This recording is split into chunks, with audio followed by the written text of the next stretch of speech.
Docker enhances team productivity by facilitating the sharing of container images. This allows teams to easily distribute and collaborate on both code and operational environments.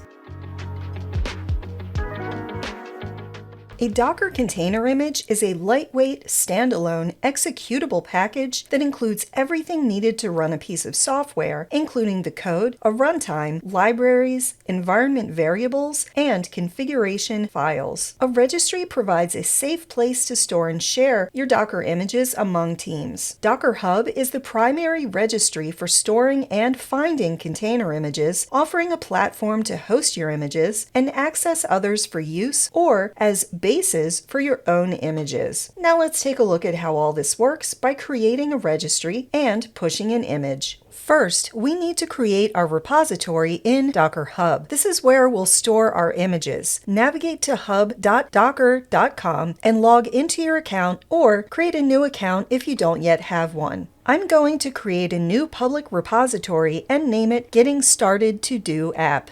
Next, make sure that you're logged into Docker Desktop using your Docker Hub credentials. Here, I have the Getting Started to Do app open in VS Code. There is a Docker extension for VS Code that you should install to make it easy to manage your Docker containers, images, and more from within VS Code. To build our image, simply right-click the Docker file and select Build. This may take a few minutes as the base image needs to be downloaded and the image is built for the first time. We can verify that the image was built on the Image tab of the Docker extension. If you expand the image name, you can see every version of the image that has been built. To push the image to the repository in Docker Hub, right-click the latest version of the image and then select Push. We can verify that the image was pushed by viewing the repository in Docker Hub. You should see the latest version of the image listed here. Now, anyone can pull this image and run the exact same application on their machine in an isolated or containerized environment. For your next steps, I invite you to practice building and pushing an image. There's a walkthrough on the page linked in the description to guide you through all the steps you need to create a repository on Docker Hub, build an image, and push it to your repository.